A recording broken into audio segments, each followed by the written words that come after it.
नमस्कार। आज का हमारा टॉपिक है शैव धर्म। भारतीय हिंदू परंपरा में मोक्ष प्राप्ति के लिए शिव की पूजा अर्चना की जाती है। जिस समय बौद्ध और जैन धर्म भारतीय चिंतन और संस्कृति का नया मोड़ दे रहे थे, उन्हीं दिनों बहुत से भक्ति प्रधान धर्म इसकी नवीन व्याख्याएं प्रस्तुत कर रहे थे। इनमें पौराणिक वैष्णव और शैव धर्म प्रमुख थे। शैव धर्म में शिव को लिंग के रूप में पूजा जाता है और उनके मानवीय स्वरूप की कल्पना करके प्राय उनकी शक्ति पार्वती और वाहन नंदी के साथ की जाती है। प्राय शैव धर्म को अन्य धार्मिक संप्रदायों से प्राचीन स्वीकार किया गया है।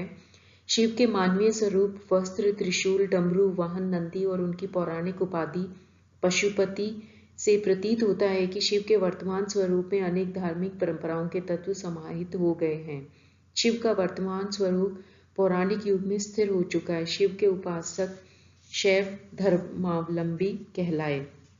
पुराणों में विशेष रूप से सौर, मत्स्य, लिंग और वायु पुराण में शिव से संबंधित कथाओं का विवरण मिलता है। पुराणों में उनके दार्शनिक रूप का वर्णन भी किया गया है, जहाँ उन्हें परब्रह्म या परम मनुष्य कहा गया है। पुराणों में उनका अर्ध नारीश्वर रूप भी मिलता है। पुराणों में शिव का रुद्र रूप समाप्त हो गया, हालांकि कहीं कहीं तांत्रिक रूप में शिव की पूजा का उल्लेख मिलता है। इसलिए वायु पुराण में उन्हें भस्मनाथ भी कहा गया है।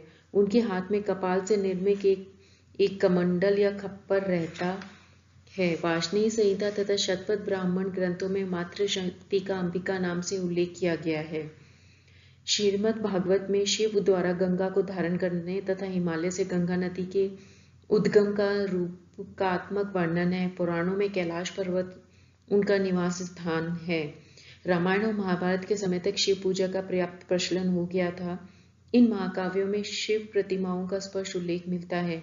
ये शिव प्रतिमाएं लिंग रूप अथवा मानव रूपधारी दोनों प्रकार की हैं। दूसरी शती ईस्वी पूर्व की कुछ मुद्राओं पर शिव का प्रतीक चिन्ह उत्कीर्ण मिलता है। इस समय तक शैव धर्म दक्षिण में फैल चुका था। कुषाण शासक वेम्पकटफिसिस की मुद्राओं पर शिव अपने चतुर्भुज रूप में त्रिशूल, डमरू, कमंडल तथा पाश लिए हुए उत्कीर्ण किए गए हैं। गुप्त सम्राट समुद्रगुप्त की प्रयाग प्रशस्ति में गंगा अवतरण की कथा की चर्चा की गई है तथा शिव को पशुपति कहा गया है। पुराणों में प्रमुख ग्रंथ गुप्त युगीन रचना माने जाते हैं। शिव पुराणों में शिव को महायोगी कहा गया है तथा सर्वत्र उनकी पूजा का विधान बताया है। पुराणों में शिव के साथ साथ शिव पत्नी की स्वतंत्र रूप की पूजा भी दिखाई देती है। अन्य धर्मों के समान शैव धर्म भी अनेक संप्रदायों में बढ़ गया था। द्वितीय शती ईस्वी में भार शिव शैव संप्रदाय का उदय हुआ, जिसके अनुयायी अपने कंधों पर शिवलिंग लेकर चलते थे। इस समय शिव के विविध रूपों के दर्शन होते हैं। एक ओर शिव त्रिमूर्ति के रूप में ब्रह्मा और विष्णु के साथ जुड़े हुए हैं, तो दूसरी ओर दक्षिण मूर्ति प्रतिभाव में उन्हें पशुओं और सर्पों से घिरा दिखाया हुआ है। पाशुपति शैव धर्म। शिव पूजा को लकुलीश ने पाशुपत संप्रदाय में संगठित किया। वायु, कर्म और लिंग पुराणों से ज्ञात होता है कि जिस समय वासुदेव कृष्ण उत्तरी भारत में अपना धर्म फैला रहे थे, उसी समय पश्चिमी भारत में कार्यावरोहण नामक स्थान पर लकुलीश का जन्म हुआ। उन्हें शिव का 28वां और अंतिम अवतार मान लिया गया। लकुलीश के विचार पाशुपत सूत्रों में मिलते हैं, जिनके आधार पर 14वीं शताब्दी में माधवाचार्य ने अपने सर्व दर्शन संग्रह में उनके मत के विषय में उल्लेख किया है। लकुलीश शिव को समस्त सृष्टि का कारण मानते थे। उनका कार्य जीवात्मा है, जिसे पशु कहा गया है। पाशुपत शैवों की क्रियाओं में सामाजिक विद्रोह की भावना छिपी हुई थी। जब समाज वर्णों और वर्णों के झगड़ों में फंसकर निष्क्रिय होता जा रहा था, तब पाशुपतों ने उसके गर्वीले शिष्टाचार को चुनौती देने के लिए अशिष्ट बातों का प्रचार किया। महाभारत की शांति पर्व में शिव ने स्पष्ट कहा है कि उनका धर्म वर्णाश्रम व्यवस्था के विपरीत है और मानव मात्र के कल्याण के लिए है। पाशुपत सूत्रों के टीकाकार कौंडिन्य ने भी पाशुपतों की क्रियाओं को ब्राह्मण विरोधी बताया है। कापालिक और कालामुख, ये दोनों शैव धर्म के ही संप्रदाय थे। इनके सिद्धांत पाशुपतों से अधिक उग्र थे। कापालिक संप्रदाय वाले सिर पर बड़ा जूड़ा बांधते हैं, कानों में हड्डियों की बड़ी बड़ी बालियां पहनते हैं और गले में हड्डियों की माला पहनते हैं तथा शमशान में रहते हैं। कापालिकों के लिए 6 मुद्राओं का धारण करना अनिवार्य है। कर्णिका, रुचक, कुंडल, शिखामणि, भस्म तथा यज्ञोपवीत। इसके अतिरिक्त पारलौकिक सिद्धि के लिए निम्न क्रियाओं का विधान है। नरमुंड या कपाल में भोजन करना, मृत व्यक्ति की भस्म शरीर पर लगाना, भस्म भक्षण, हाथ में त्रिशूल दंड रखना, मदरी का पात्र सदैव अपने पास रखना और उस पात्र में अवस्थित महेश्वर की पूजा करना। शैव साहित्य से पता चलता है कि इस संप्रदाय में भी बड़े बड़े योगी हुए थे। कालमुख संप्रदाय की क्रियाएं भी लगभग कापालिकों की तरह ही हैं, किंतु काल्पनिक संप्रदाय के अनुयायी अपने मुंह को काला करते हैं। दक्षिण में इस संप्रदाय के अनेक शिलालेख प्राप्त हुए हैं, जिससे पता चलता है कि यह दक्षिण में अधिक प्रचलित था। इन दोनों संप्रदायों का दर्शन पाशुपत संप्रदाय के समान ही है। शैव साहित्य त्रिदर्शन में पाशुपतों, कापालिकों और कालमुखों के आचरण क्रियाविधियों की रचना की गई है तथा ध्यान और ज्ञान को परम पद की प्राप्ति का मुख्य साधन बताया गया है। वीर शैव या लिंगायत संप्रदाय। 12वीं शताब्दी में कर्नाटक में शैव धर्म का एक उत्कृष्ट रूप सामने आया। अल्प्रभु और वसवर्ण ने जो बाद में प्रधानमंत्री के पद तक पहुंचे थे, वीर शैव या अथवा लिंगायत संप्रदाय की स्थापना की थी। इस संप्रदाय के अनुसार प्रारंभ में केवल शिव की सत्ता थी। वह निरावलंब था, जिसे सर्वशून्य कहते हैं। उसके साथ उसकी शक्ति थी और शक्ति के कारण उसमें अपनी चेतना पैदा हुई। वह शून्य लिंग बन गया जो निष्काल ब्रह्म था। इसके बाद वह महालिंग बना और फिर उसके 5 मुख वाले सदाशिव का रूप धारण कर लिया।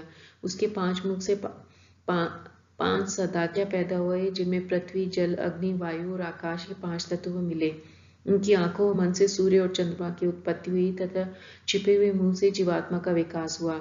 जीवात्मा को परमात्मा से एकाकार होने के लिए 6 स्थलों से गुजरना पड़ता था। वो हैं भक्त स्थल, महेश्वर स्थल, प्रसादी स्थल, प्राणिलिंगी स्थल, शरण स्थल और लिंगागमाश्रय। इस दिव्य अनुभूति में मानव मात्र का अधिकार है। अतः वीर शैव धर्म सबके लिए खुला है, क्योंकि इनकी दृष्टि में सभी व्यवसायों के लोग समान थे। इस प्रकार संप्रदाय ने मानव मात्र की समानता को प्रतिपादित कर एक बड़ी सामाजिक क्रांति उत्पन्न कर दी थी। शैव संप्रदाय। इस संप्रदाय का प्रचार मुख्य रूप से दक्षिण के तमिल प्रदेशों में हुआ। शैव संप्रदाय इस प्रवर्तकों में मणिकवाचक, अप्पर, समंदर और सुंदर सर्वप्रधान थे।